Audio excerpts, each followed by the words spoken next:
So good afternoon, everyone. Welcome and thank you for coming to the Humboldt Park Chicago Avenue Community Roundtable for February 2022. My name is Ernest Bellamy. I am a West Region Planner for DPD here with the city. Okay, yeah, I have it for the other sorry location. about the background noise as we wrap up some meetings in the background. Digging into things, just wanted to go over the agenda for today. Want to welcome everyone to the roundtable, but mainly spend the focus of today's roundtable reflecting on the Invest Southwest Community Roundtable surveys that have been active for a few months. So without further ado, I wanted to say welcome to all those on the call from our community group that normally attends, as well as the aldermen and city staff. I don't see either Alderman Burnett or Mitz on the call at this moment. So I think we can kind of fast forward through a welcome through them, but definitely want to hold the floor open for anyone who wanted to give a quick shout out or any new individuals on the line.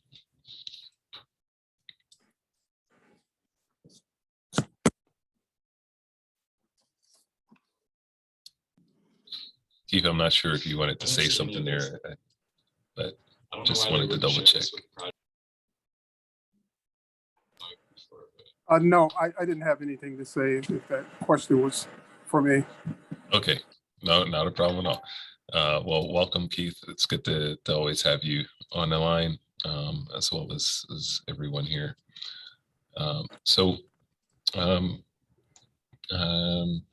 Going into our main item for today, reflecting on the Invest Southwest Community Roundtable surveys, I will pass it over to Caroline Rinden with LISC Chicago.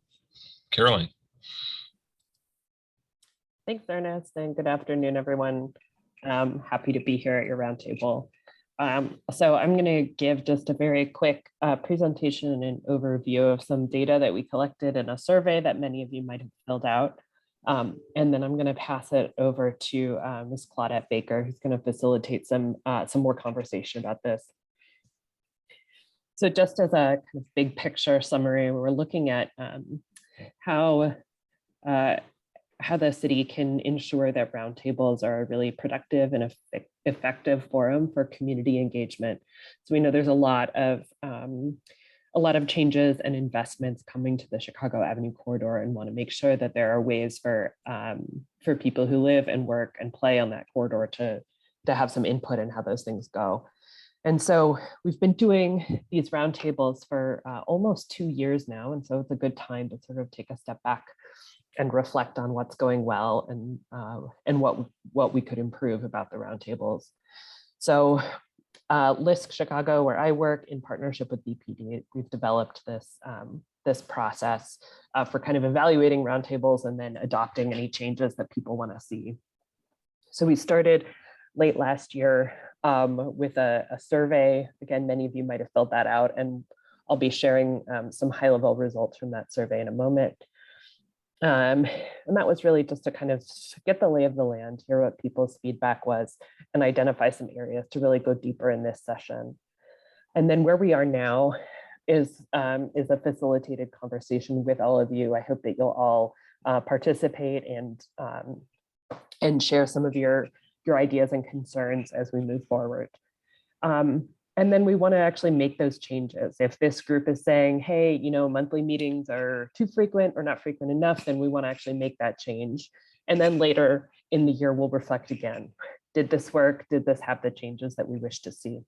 And I mentioned meeting frequency just as an example. There's a lot of different elements of this that we could engage with or shift. So I'm going to move to the next slide. So I'll give some high-level survey data. We can provide you with the full survey response data after this meeting, but just in the interest of time, wanted to give you some of the, so sort of a big summary of this. And so these, the data that you're going to see on the screen, this reflects responses to the survey across all of the Invest Southwest communities.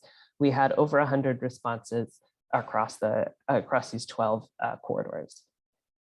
So most of the people who responded self-identified as a resident or residential property owner. We also had some other types of folks. So this feels like we were getting the right types of folks responding. We want people who live and work on the corridor to be engaged in the process. Next slide. So in gathering feedback, just sort of reflecting on people's experiences of the roundtable, that blue, the lighter blue and the dark blue indicate that people are mostly satisfied or mostly feel that the roundtables are an effective way of providing feedback. There's still a significant portion, maybe a quarter, who disagree with that statement, that the roundtable is effective in obtaining feedback. And so there's definitely some work to do, even though a majority of people who responded feel like the roundtable is doing well. Next slide. So this chart is an interesting contrast to the previous chart. We asked folks, do you feel more or less confident in your ability to influence decisions since the start of the roundtables? So that blue wedge is people who feel more confident, gray is about the same, and yellow is less confident. So really we're not seems like we're not quite getting to the mark on ensuring that people feel like their input and ideas have value in investment decisions. And so we would want to take that data and think about how the roundtables can be better forums for engaging that sort of input. Next slide. We also asked some really practical questions about meeting frequency and who should facilitate, just really brass tacks kinds of questions. So the majority of folks felt that there should be some kind of combination of people facilitating. So not solely the corridor manager, not solely the DPD planners, but some combination therein. So we can, that's good feedback to know going forward, and maybe that having a greater community voice in the process means that the roundtable facilitation is held more locally. Next slide. And then we asked about meeting format. I wrote this question, unfortunately, a lot before the latest surge, but we know that the situation is always evolving. So as vaccinations rise, if people are more comfortable gathering indoors, would it be beneficial to hold some meetings in person, or is the virtual format better? People are mostly interested in staying virtual for the most part, but it seems like there's interest in in moving some of those in person, perhaps as we get into warmer months as well. Next slide. Right, and then we asked an open-ended question about what's one thing that you would change to make these roundtables closer to meeting their goal of being an engaging place for stakeholders. And we saw a wide range of responses, but just really people wanting to know, just get the word out better about these meetings. We want everybody who is able and understand and sort of has a stake in the corridor to participate in the roundtable, to know that it's happening and to have the access to technology or to whatever they need in order to participate.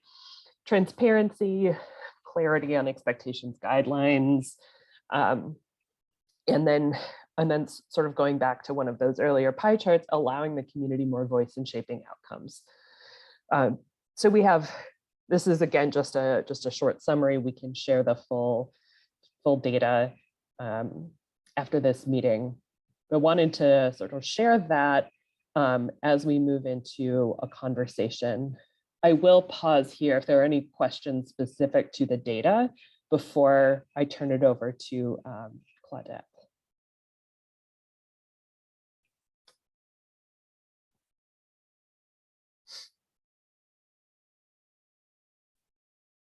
if anything comes up as we're talking, I'm happy to hop back on and answer any questions. But right now I'll move to the next slide and introduce Claudette.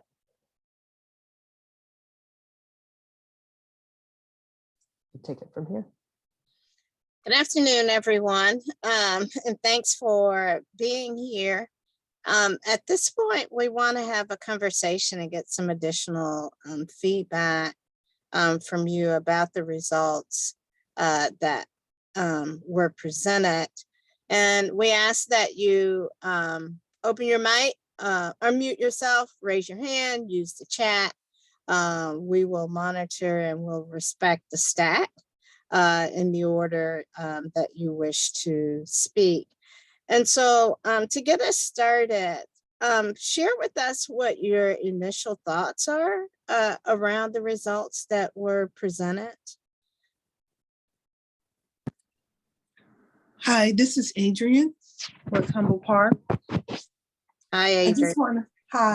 I just want to say I was, when I first saw the 112 response, I was hoping that was just West Humboldt Park, but to hear it was around all 12 Southwest communities, that was a little disappointing.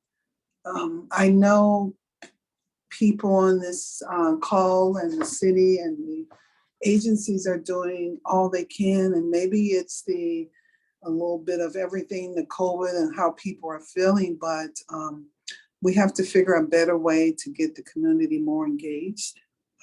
I don't know the right answer. Maybe it's the weather.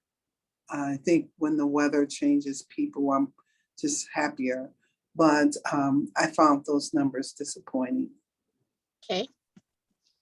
Thank you for that. And we will have a conversation a little later, as you can see on the slide, around community engagement. And hopefully everybody will chime in to try to discuss some strategies as to how the community can be more engaged, and you'll see results, more reflective from the Humboldt Park community. Other initial reactions, or what strikes you about the results?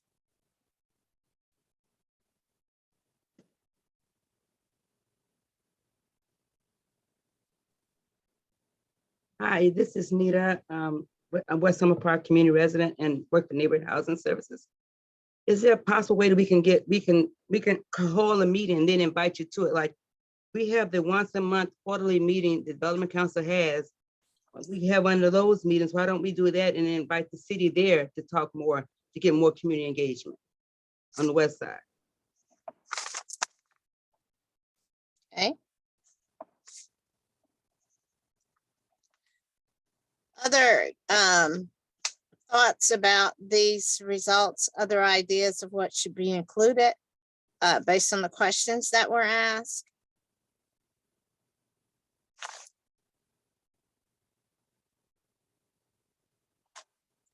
Nita, we're gonna park your response under, community engagement for suggestions for coming to the Development Council meeting, for the city coming to the Development Council meeting.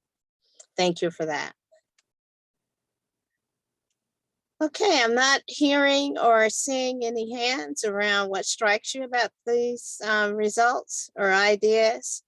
So let's move to the second question and have a little bit of discussion around overall, there's a sense that these roundtables are a good forum for providing feedback, but people, community members don't feel confident that the feedback that they provide is incorporated into government decisions. Why do you think that is?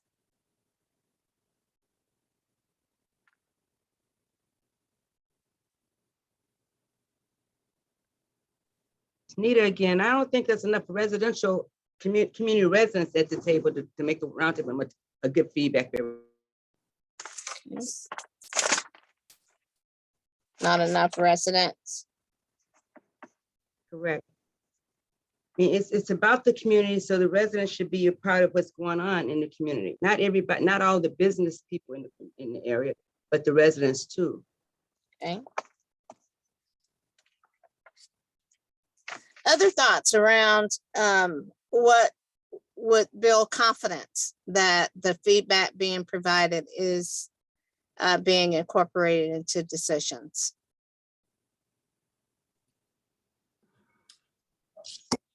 Well, since no one's speaking, this is Adrienne again. We do have in our community, right off the corridor and on the corridor, we have high schools and grammar schools, and those students have parents and they live in the community. I think one of our goals will be to make sure information is given to the schools that they can give to the parents, because these same students are walking the corridors, going to the stores. And I think this is the best way to reach a lot of the residents in the communities through their students. Okay. Disseminating information through the school Yes, for community engagement. high school and grammar schools.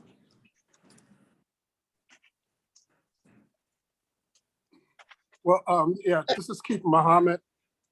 I really feel that one of the issues, especially in West Humboldt Park area, why residents in the community don't feel that the government is incorporating their decision-making or their input is due to the fact of what has been happening actually for the last like 25 years with the issue of the open market drug sales on Chicago Avenue throughout the West Humboldt Park area.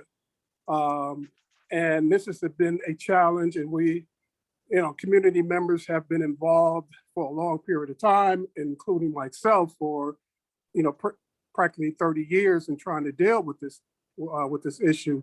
Myself, I've been a CAP facilitator, been involved in numerous community meetings, and met with numerous district commanders for the 11th district, and this problem has not been eradicated at all.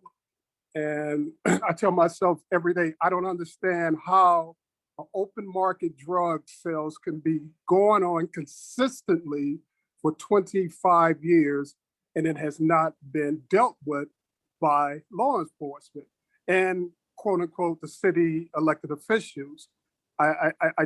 It's mind blowing. And I've been traveling, of course, in Chicago resident, and I've been over to the south side, north side. I have never seen an open drug sale market for 25 years. I have never saw that. I know drugs are sold all over the city of Chicago, but when I talk to people from the south side, they said, no, it's not like that, man. When we go over on the west side around where you're from, Muhammad, it's like, wow, it's like an open mall. And it has not been dealt with. So I don't see how we can think that the residents can have confidence in the government when they have been fighting and trying to deal with this for years. And this is an indictment on, us as adults also, with younger people are like, wow, how did you all allow this to start? And how are you all allowing this to remain? So, and that's all of the adults, not whether you live on the west side or West Humboldt Park, but all of us in general, when we have something like that is going on. So, of course, the residents lack issues. We have the issue with the homeless under the viaduct. And I'm not anti-homeless. I know people can get in a situation, whatever the case may be, but for that area to be looking the way it looks, and both sides of the sidewalk is blocked off where a taxpayer cannot walk through there. And we have met with the city, and they said, well, we got to go through all this process. But what about the taxpayers? What about the residents? What about the young people? What about the young ladies I see that can't go to the bus stop and they have to walk with their baby carriage in the street? But again, it has remained. So the people don't have confidence based on the lack that things just are not happening at a pace that they should be. And I'm talking about an issue that's been going on for 25 years with the drug problem, not 2 years. The issue with the homeless thing is started in 2019. And again, we have not seen any progress at all. If you go over there right now, it is horrendous under that viaduct. There's garbage cans on the street. The sidewalks are totally blocked off. And again, the city is not doing anything about it. I mean, they got at least clean the place up where people can walk through there. And then it's a safety issue. It's a COVID issue, but it's not being dealt with properly. And it, it just, again, evokes the aspect of systemic racism, where we know in an affluent white community that would not happen. We know that for a fact, but it's happening in the Black community, and really no one is really addressing it aggressively enough from the city. Okay. So thank you, Mr. Muhammad, for that. And the issue is unresolved issues that already exist, that have existed for a long time, that you all have called attention to in the area. Other thoughts? I want to call your attention to the question in the chat from Ms. Turner about, could law enforcement be the suppliers of the dealers? Ms. Turner, do you want to say more about that, or is that rhetorical? It was really rhetorical. I mean, he said he's been dealing with an open air market for 25 years. I mean, at that point, I have seen it. It's like they have to be in on it, because they also have selling stuff like they're selling Girl Scout cookies, and it happens to be called Girl Scout cookies. Right. And Sister Turner, you're absolutely right. I mean, being a brother, I'm the father of the Nation of Islam. I've talked to, drug dealers. Of course, they said, Brother Muhammad, if they wanted to stop the drug sales over here, they would do it. And myself, I have saw from my own personal eyes, police taking money from the drug dealers and having this buddy relationship with them. So, I mean, it's there is a $1 billion industry. Brother Muhammad and Ms. Turner, thank you. We're gonna move on and not have the dialogue. There we go. See, that's what I'm talking about. About the dealing. I think your comments are noted for the city officials that are here, and they've heard you loud and clear about the lack of a resolution in that regard. And so are there other thoughts around the lack of confidence in feedback that's given that would be incorporated into decisions? I want to see if there are others who have a thought or have thoughts.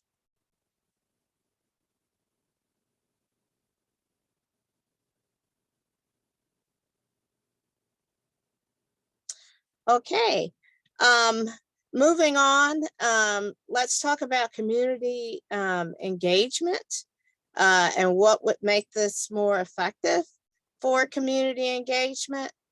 You all have already presented some ideas about how to get the community engaged and more community members involved, and that included the Development Council was one thing that was mentioned, and also disseminating information in the schools.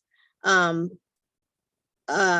thoughts, Haley Gamble, I don't know if that's Mr. or Ms. That's me. That's still Nita. Okay. My question, we need more community places for the community to go. Like, I'm the Kells Park Council president. We do things in the park. We have no actual facility to host it for the community.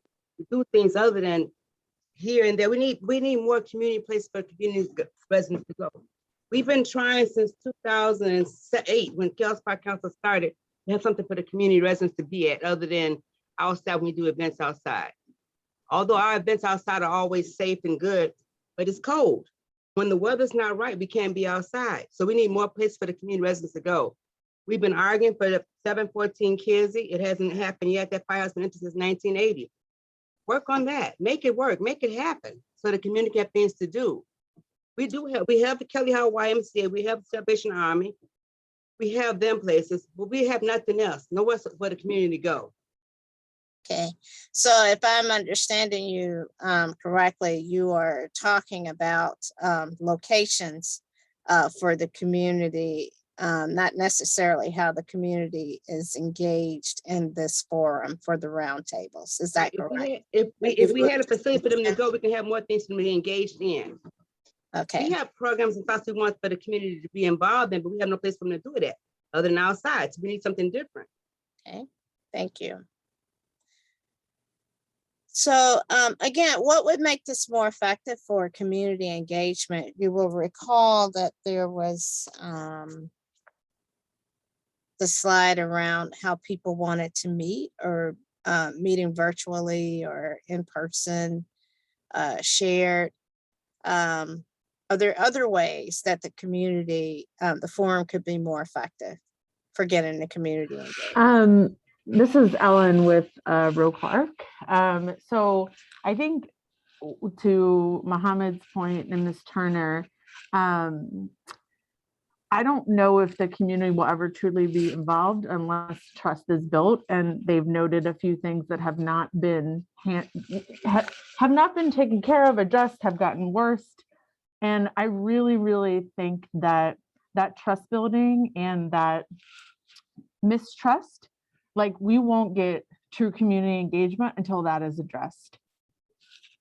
Okay, thank you.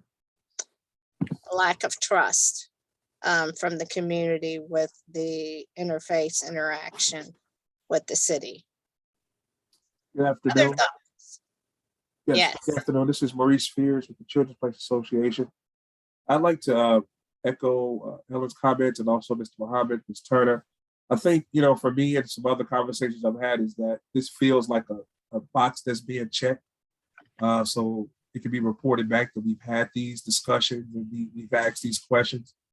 But the true nucleus of what communities see on the streets that they live every day is not really being addressed. It's noted, but there's no action. There's a lot of notes being taken, but no consistent action. And to Ms. Nita's point, I know a lot of things have to go into creating spaces and things like that, but really let's have dialogue with the people that work the community, provide them with the finances, right, and the parameters, and let them create exactly what they really feel will have the most impact, instead of, kind of giving them a glance at what we want to kind of bring it to what we already know what's going to happen. And that makes this feel unorganic. It makes it feel a lot of times like a lost time that's been invested. And I think these circles have come and gone several times. And I think if the city really wants to create that paradigm shift that everyone uses that term so greatly, I think we have to step back and really take a lot of the things that's being noted and finance and look at ways it can actually be done. Okay. Thank you.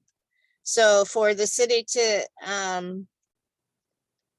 pay attention to all of those things that have been mentioned today, and to actually move some action towards that in order to build trust within the community. Let's move on, unless there are other thoughts that you have around community engagement.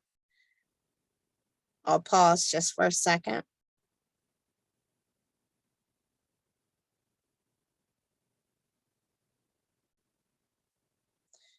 So who should facilitate these conversations that you all have with the roundtables, and how often do you think you should meet?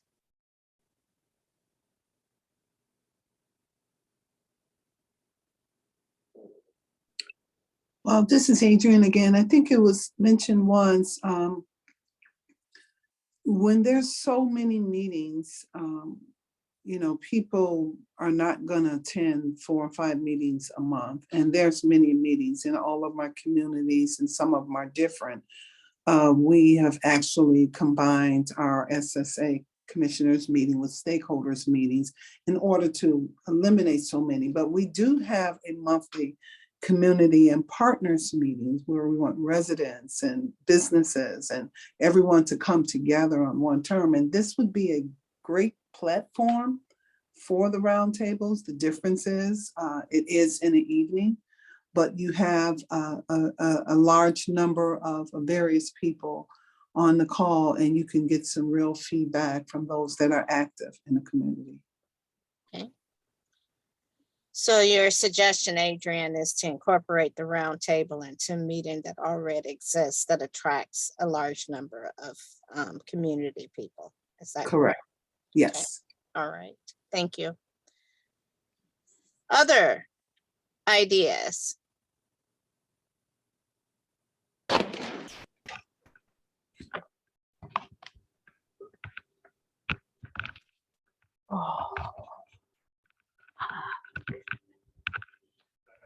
None about these?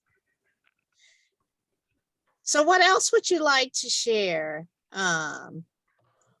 with the city at this point around the roundtables that would be helpful as they move forward, as stated earlier by Ernest, of using these results?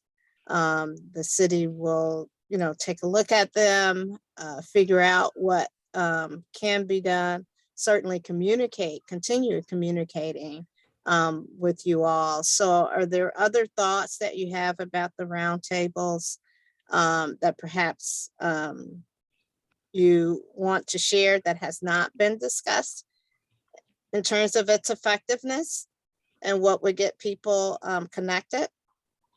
Mhm.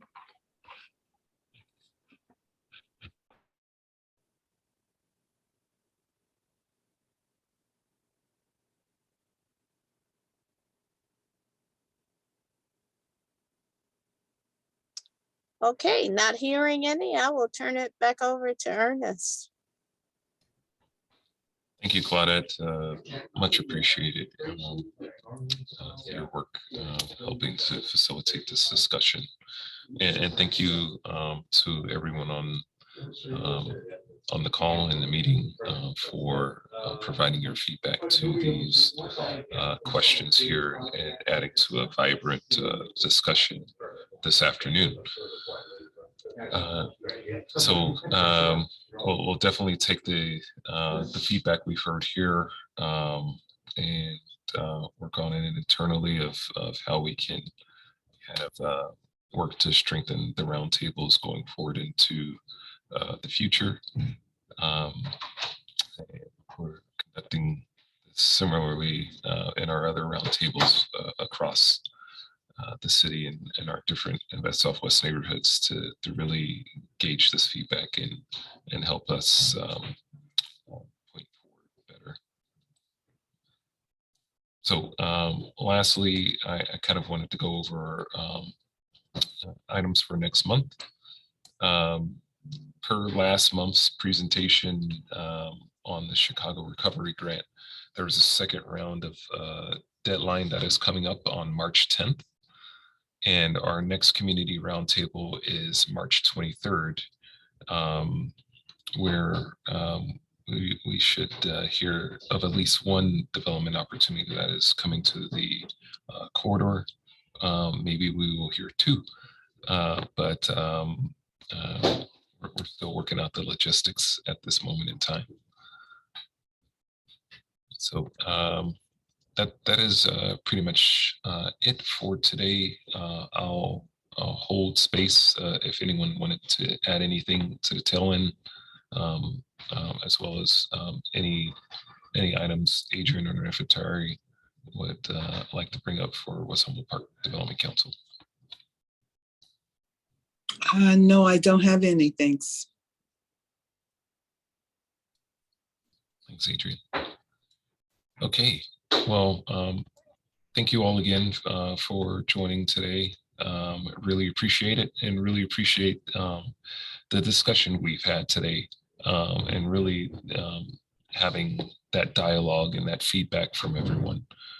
It's really important, whether positive or negative, it's important to hear that, receive it so that we can best advocate for all of you as citizens of this great city.